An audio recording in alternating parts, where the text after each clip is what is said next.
السلام علیکم ورحمۃ اللہ وبرکاتہ۔ ناظرین، استقبال ہے فکر و خبر اسٹوڈیو میں، میں رضوان احمد ندوی، ملکی اور عالمی اہم اور خاص خبروں کے ساتھ۔ تو ناظرین، اس وقت کئی ساری اہم خبریں ہیں جو آپ کے سامنے رکھنی ہیں، خاص کر غزہ میں کیا ہو رہا ہے، جنگ بندی کو لے کر مذاکرات کہاں تک پہنچے ہیں، اور عالمی عدالت انصاف نے اسرائیل کے خلاف کیا بڑا فیصلہ دیا ہے، اس کے کیا اثرات سامنے آ رہے ہیں، وہ آپ کے سامنے رکھیں گے۔ اس کے ساتھ ہی ہندوستان کی بھی کئی اہم خبریں ہیں جو خاص کر مسلمانوں سے جڑی ہوئی ہیں، وہ بھی آپ کے سامنے رکھیں گے۔ تو ناظرین، تمام خبروں کے لیے دیکھتے رہیے خبرنامہ۔ موسلادھار بارش نے کرناٹک کے کئی حصوں میں تباہی مچائی ہوئی ہے، جس کے نتیجے میں لینڈ سلائیڈنگ اور سیلاب کے باعث جمعے کو تقریباً 8 افراد کے ہلاک ہونے کی خبریں ہیں۔ محکمہ موسمیات نے اگلے 2 روز کے لیے بھی ریڈ الرٹ جاری کیا ہے۔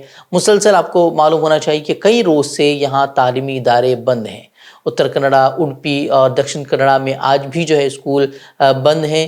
آبی ذخائر میں پانی کی سطح میں اضافے کے پیش نظر وہیں ندی کنارے واقع کئی علاقوں میں الرٹ جاری کر دیا گیا ہے۔ آج کی اگر حالت بتائی جائے تو کئی علاقے جو ہے وہ زیر آب آ گئے ہیں، حالات انتہائی خراب ہو گئے ہیں۔ کئی علاقوں میں جو ہے وہ پانی گھس آیا ہے، کئی گاؤں جو ہے وہ ڈوب چکے ہیں اور حالات جو ہے وہ بگڑتے جا رہے ہیں۔ کوڈگو، اتر کنڑا، چکمگلور، شیموگا، ہاویری، اڈپی، دکشن کنڑا، بیلگاوی اور چامراج نگر پر سیلاب کا خوف جو ہے وہ پھیل رہا ہے۔ ہاویری میں ساونور تعلقے کے مانڈاپورہ میں ایک زبردست بارش کے بعد مکان کی چھت گرنے سے جو ہے 2 بچوں سمیت ایک ہی خاندان کے 3 افراد بھی ہلاک ہو گئے۔ اس کے ساتھ ہی دوسرے کئی علاقوں میں جو ہے وہ اموات کی خبریں بھی جو ہے وہاں سے بھی سامنے آ رہی ہیں۔ کانوڑ یاترا کے روٹ پر دکان مالکان کا نام لکھنے کا معاملہ اب مظفر نگر کے ساتھ ہی یو پی کے دیگر اضلاع تک پہنچ چکا ہے۔ وزیر اعلیٰ یوگی آدتیہ ناتھ نے پورے اتر پردیش میں کانوڑ کے راستوں پر کھانے پینے کی دکانوں اور ڈھابوں پر مالکان کے نام کا بورڈ لگانے کا حکم دیا ہے۔ یہ بھی کہا گیا ہے کہ ان روٹس پر حلال سرٹیفکیشن والی مصنوعات فروخت کرنے والوں کے خلاف بھی کارروائی کی جائے گی۔ اس کھلی ہوئی فرقہ پرستی کے لیے جہاں بھگوا تنظیمیں یوگی آدتیہ ناتھ کی پیٹھ تھپتھپا رہی ہیں، وہیں اس تنازع میں اب اتراکھنڈ کی پشکر سنگھ دھامی حکومت بھی کود پڑی ہے۔ اس نے بھی اپنے یہاں کم و بیش یو پی جیسے ہی احکامات جو ہے وہ جاری کر دیے ہیں اور دکانوں کو نام لکھنے کے تعلق سے متنبہ کیا ہے۔ یو پی حکومت کے اس فرمان پر Samajwadi Party, B S P اور کانگریس سمیت سبھی اہم اپوزیشن جماعتوں نے تو اعتراض کیا ہی ہے، وہیں این ڈی اے میں شامل جماعتیں بھی اس پر چراغ پا ہیں۔ جے ڈی یو ترجمان کسی تیاگی کے مطابق کانوڑ یاترا مسلم علاقوں سے بھی گزرتی ہے۔ مسلمان لوگ ان کے لیے کانوڑ اور کھانے کا انتظام کرتے ہیں، اس لیے کوئی ایسا پیغام نہیں جانا چاہیے جس سے فرقہ وارانہ تفریق پیدا ہو۔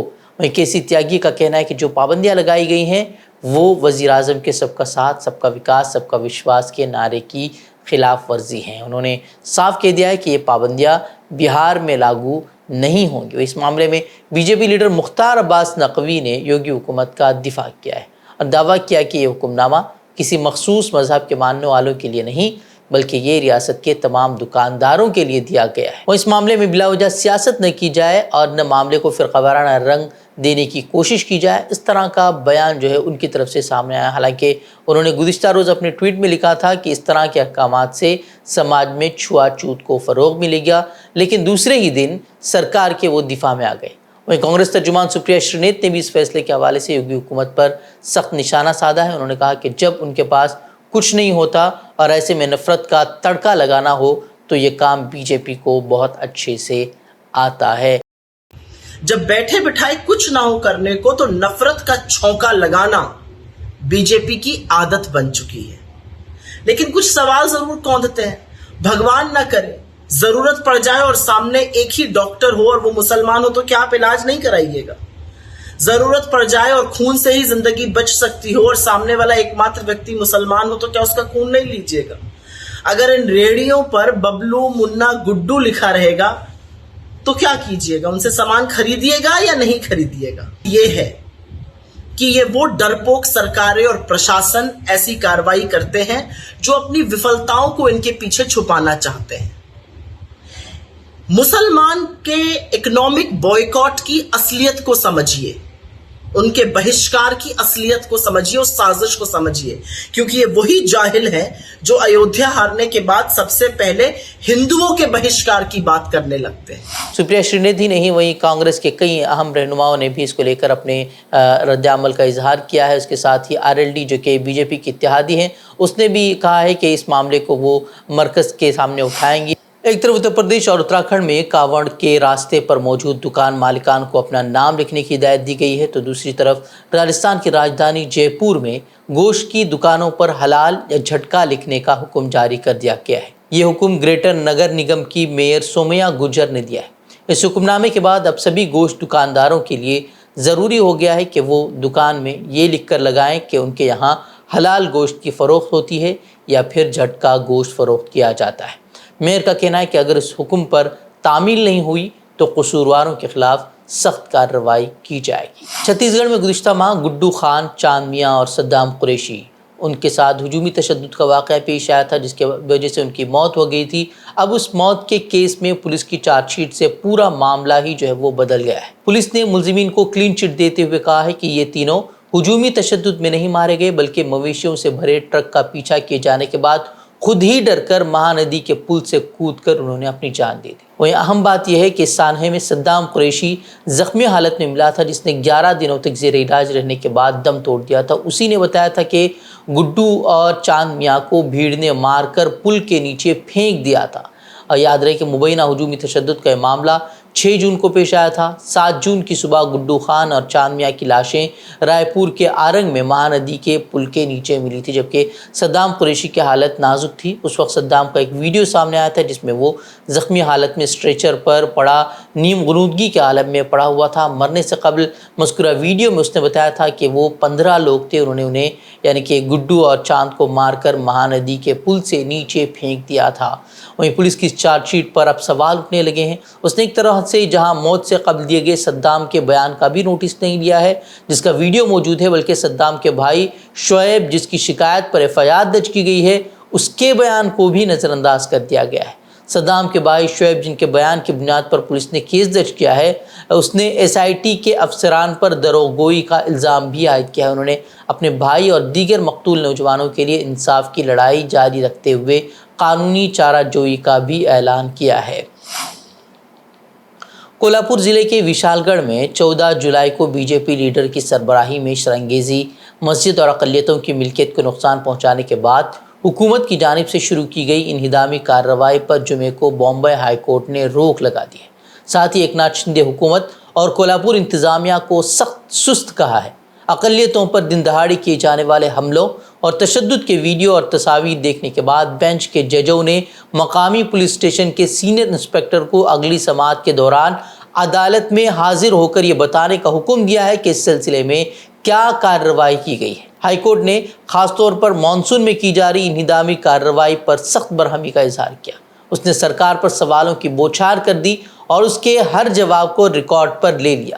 ویڈیو اور تصاویر دیکھنے کے بعد عدالت نے پوچھا کہ یہ لوگ کون ہیں اور مسجد پر کیوں چڑھ گئے ہیں، ان کے خلاف کیا کارروائی اب تک کی گئی ہے۔ اشتعال انگیز نعروں اور دھمکیوں پر بھی عدالت نے سرکار سے متعدد سوال پوچھے، جس پر سرکاری وکیل کئی مرتبہ بغلیں جھانکتے ہوئے نظر آئے۔ عدالت نے کہا کہ نظم و نسق برقرار رکھنے کی ذمہ داری حکومت کی ہے اور یہ ویڈیوز دیکھنے کے بعد یہ محسوس نہیں ہو رہا کہ حکومت کہیں موجود ہے۔ سرکار کیا کر رہی تھی، یہ سوال جو ہے وہ عدالت نے پوچھا ہے۔ ادرے کے وشال گڑھ میں رہائش پذیر متعدد مسلمانوں کے ذریعے سینئر وکیل ستیش تلکر کے توسط سے داخل کی گئی پٹیشن پر سماعت کے دوران عدالت کو بتایا گیا کہ ویڈیو میں نظر آ رہا ہے کہ تشدد کے دوران پولیس اہلکار خاموش تماشائی بنے کھڑے تھے۔ آپ کو معلوم ہونا چاہیے کہ ویڈیو جو ہے اس کی سوشل میڈیا پر بھی وائرل ہوئی تھی اور اس کی کچھ تصویریں جو ہے ہم آپ کے سامنے دکھا رہے ہیں۔ اس کی بڑی ویڈیو ہے جس میں دیکھا جا سکتا ہے کہ کس طرح سے شرپسندانہ سے جو ہے مسجد کو نقصان پہنچا رہے ہیں، نعرے لگا رہے ہیں، لیکن اس کے باوجود حکومت کی طرف سے کارروائی نہیں کی گئی، اور نہیں پولیس اور انتظامیہ نے ان کے خلاف کوئی بھی کارروائی کی، کوئی بھی ایکشن لیا ہے۔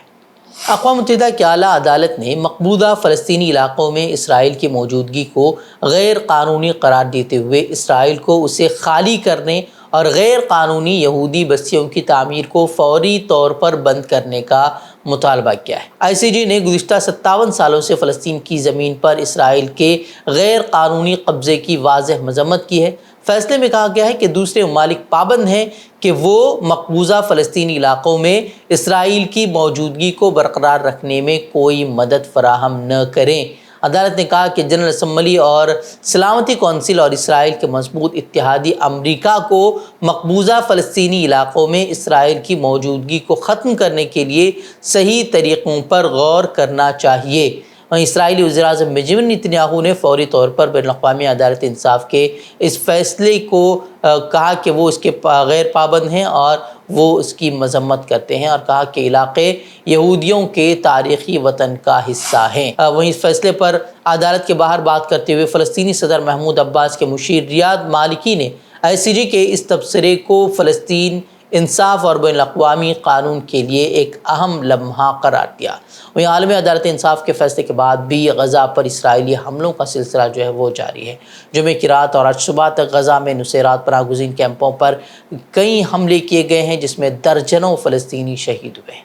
وہیں غزہ میں جاری قتل عام کا خاتمہ کب ہوگا، اس پر اب بھی سوالیہ نشان برقرار ہے۔ تاہم امریکی وزیر خارجہ اینتھونی بلنکن کا کہنا ہے کہ غزہ جنگ بندی کی بات چیت گول لائن کے قریب پہنچ گئی ہے۔ ان کا کہنا تھا کہ مجھے یقین ہے کہ ہم 10 یارڈ لائن کے اندر ہیں اور گول لائن کی طرف گامزن ہیں۔ ان کا کہنا تھا کہ انتہائی قریب ہے، حالانکہ انہوں نے کہا کہ اہم تفصیلات پر بات چیت مکمل کی جا رہی ہے اور آخری جو مرحلہ ہے وہ اکثر مشکل ترین ہوتا ہے۔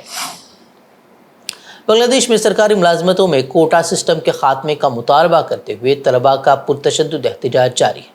چند ہفتے قبل ملک بھر میں شروع ہونے والی پرتشدد جھڑپوں میں اب تک 105 افراد ہلاک ہو چکے ہیں۔ شیخ حسینہ کی زیر قیادت حکومت نے امن و امان کی تشویشناک صورتحال پر قابو پانے کے نام پر ملک بھر میں کرفیو نافذ کر دیا ہے اور فوج کو تعینات کرنے کا بھی فیصلہ کیا ہے۔ سڑکوں پر لاٹھیوں، سلاخوں اور پتھروں کے ساتھ گھومتے احتجاجی طلباء بسوں اور پرائیویٹ گاڑیوں کو بھی آگ لگاتے ہوئے نظر آ رہے ہیں۔ اس کی کئی ساری ویڈیوز وہاں سے سامنے آئی تھی۔ پولیس اور سیکیورٹی فورسز کے ساتھ جھڑپوں میں اب تک 2500 سے زائد مظاہرین زخمی ہو چکے ہیں، جبکہ ملک میں موبائل انٹرنیٹ سروس بھی وہ بند کر دی گئی ہے۔ بنگلہ دیش کا موجودہ کوٹا سسٹم آپ کو معلوم ہونا چاہیے کہ سرکاری ملازمتوں میں 56% ریزرویشن فراہم کرتا ہے، جس میں سے 30% صرف پاکستان کے ساتھ 1971 کی جنگ آزادی کے جنگجوؤں کی اولاد کے لیے مختص کر دیا گیا ہے۔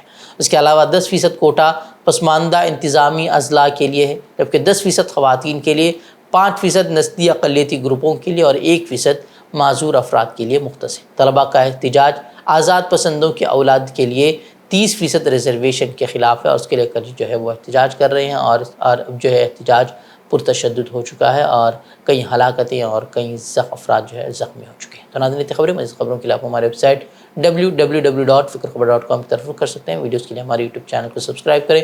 تو ناظرین، السلام علیکم ورحمۃ اللہ وبرکاتہ۔